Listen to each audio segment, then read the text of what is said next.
Estamos de regreso en Punto y Contrapunto. El número de asesinatos contra mujeres por el solo hecho de ser mujeres, el número de feminicidios, ha aumentado dramáticamente en los últimos años en nuestro país.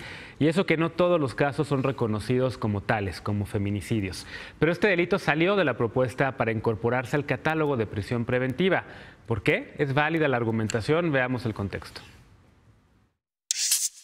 Cada día 7 mujeres son asesinadas en México solo por ser mujeres. En diciembre pasado, la diputada morenista Lorena Villavicencio presentó una iniciativa para reformar el artículo 19 de la Constitución y que este delito, que del 2015 al 2017 creció 69%, amerita prisión preventiva oficiosa. La iniciativa aprobada en el Senado señala que el feminicidio amerita prisión preventiva por su alta trascendencia y nivel delictivo. En el primer semestre de 2018, el Estado de México, Veracruz, Nuevo León, Chihuahua, Guerrero y Ciudad de México concentraron el 45% de los 387 feminicidios cometidos. Se considera feminicidio la privación de la vida de una mujer cuando ésta presenta signos de violencia sexual de cualquier tipo, lesiones o mutilaciones previas o posteriores a la privación de la vida. También cuando existen antecedentes o datos de cualquier tipo de violencia en el ámbito familiar, laboral o escolar contra la víctima o haya existido una relación sentimental, afectiva o de confianza previa. Sin embargo, en comisiones de la Cámara de Diputados se retiró del proyecto de dictamen este delito, así como el de abuso o violencia sexual contra menores y desaparición forzada.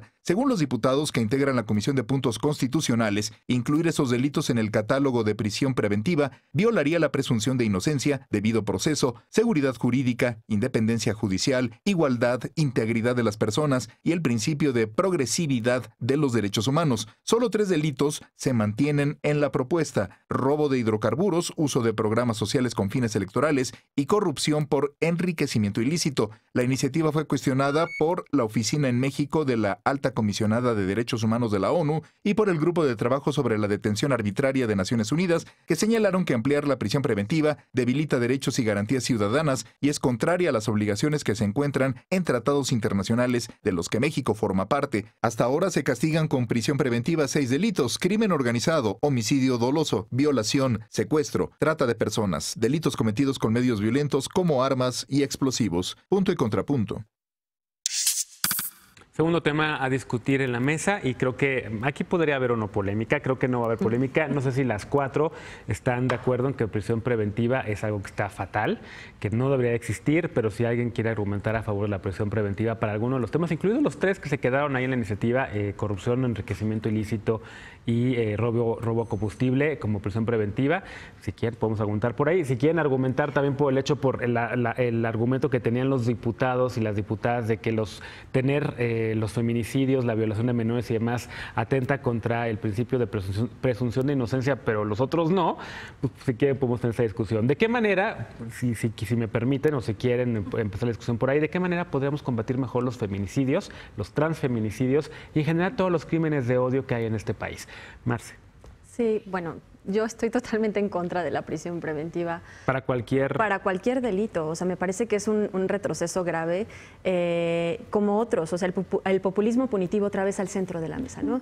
Y eso en un contexto con un sistema de justicia como el que tenemos, que hay 98% de impunidad, un sistema carcelario que realmente no funciona, cárceles sobrepobladas y personas esperando un juicio, es lamentable. Entonces, totalmente de ningún delito ni de los 3 que se quedaron.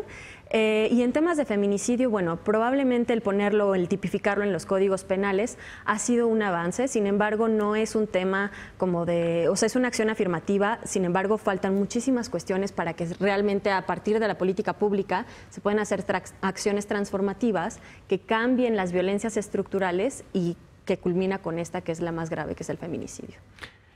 ¿Coincides con esto? ¿O aumentar la pena en caso de un feminicidio, aumentar la pena, la condena hasta de por vida o 100 años a una persona que comete un transfeminicidio o un crimen de odio por homofobia o un feminicidio, ayudaría en ese sentido? ¿Cuál sería la mejor manera de combatir esto?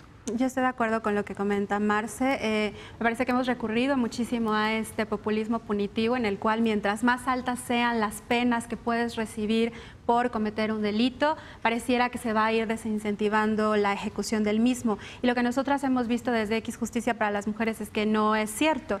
Y además, aunado al hecho de que tengamos una normatividad que sea protectora o que nos pueda ir dando lineamientos claros para decir cómo se deben de juzgar cierto tipo de delitos, aun si logramos hacer este cambio legislativo de introducir la perspectiva de género, cuando empezamos a ver cómo se lleva esto a cabo dentro de los tribunales, cómo se están dictando las sentencias, cómo se están analizando los casos, lo que hemos encontrado es que es prácticamente nulo el número de casos donde se analiza riesgo, por ejemplo, o donde se está mirando con perspectiva de género o donde se aplica la perspectiva intercultural. Entonces, si bien podemos tener... ¿Y a qué le atribuyen esto? ¿Por qué no se está dando esto?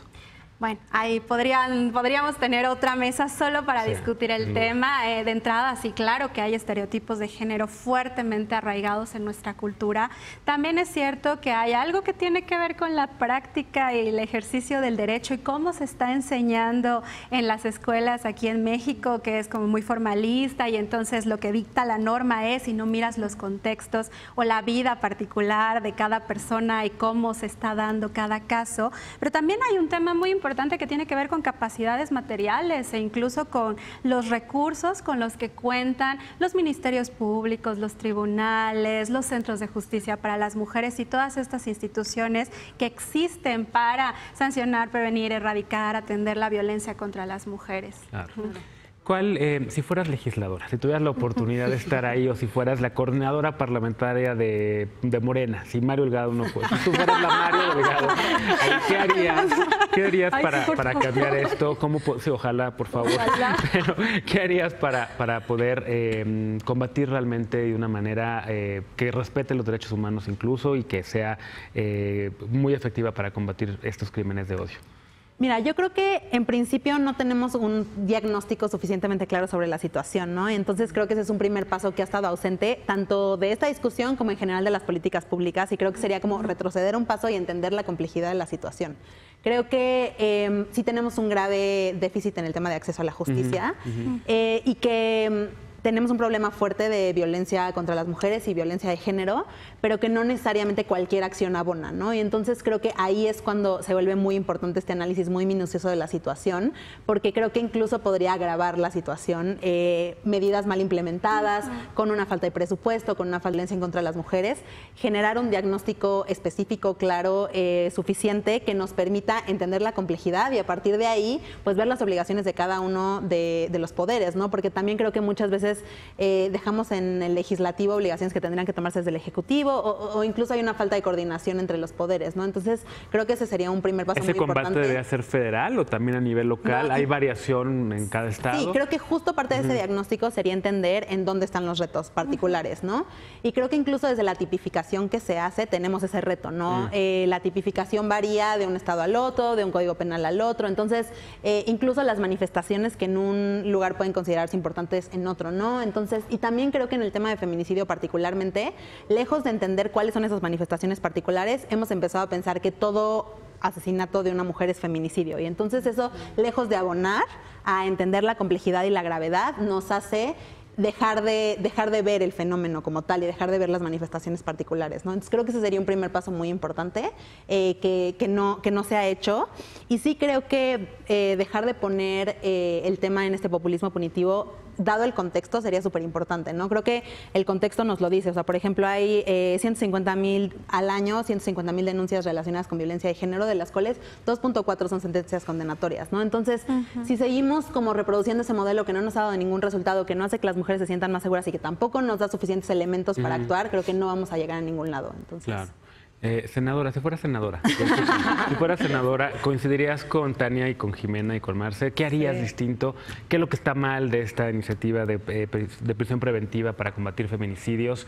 ¿Qué onda con el tema también de crímenes de odio por homofobia y transfobia, que no está tampoco en la discusión? Claro. Sí, pues para empezar creo que es cierto lo que dice Tania, o sea, las formas en las que el derecho se ha diseñado en México y la forma en la que hemos heredado todo un sistema jurídico que se ha tratado siempre de despolitizar del contexto, ¿no? O sea, creo que cuando justo siendo orgullosamente UNAM, pero también reconociendo las fallas de cómo es que el derecho en la máxima casa de estudios, por ejemplo, se ha enseñado, pues es que siempre hay como un muro, ¿no? Que cuando te dicen, la teoría del derecho es pura, ¿no? No hay factores políticos, o cuando las discusiones se llevan hacia esos factores políticos, siempre tratan de regresarlas hacia la teoría del derecho, ¿no? Y la cual, pues en las cuestiones procesales, las cuestiones legislativas, las cuestiones que también incluyen temas de justicia social, pues quedan muy cortas, ¿no? Entonces, para empezar, creo que hemos heredado un sistema jurídico que habría que reformar desde el fondo, ¿no? Creo que la justicia penal, la justicia punitiva, creo que no es el camino y creo que no ha funcionado en las formas en las que se ha implementado aquí en México. La justicia restaurativa creo que es uno de los caminos que muchas veces se ha propuesto, no solamente desde distintas teorías del derecho, sino cuestiones políticas y económicas que contemplan cómo es que antes de que algo tan brutal como un feminicidio o un crimen de odio llegue a ser como tal, que se pueda el jurista, ya sea que esté desde una cuestión legislativa, que esté desde una cuestión dentro del Poder Judicial, o que esté dentro del Ejecutivo, por ejemplo, o dentro de la función administrativa, que pueda darse cuenta que hay una serie de factores históricos, hay una serie de factores, como ya se había platicado aquí, que intervienen, ¿no? Las cuestiones económicas, históricas, y creo que eso llevaría a repensar incluso los propios códigos penales, ¿no? Recuerdo mucho cómo en las clases de derecho te enseñan que quieren castigar toda esta conducta criminal, ¿no? Que afecta a la nación, que afecta a la sociedad, que afecta a la polis, que etcétera. Sin embargo,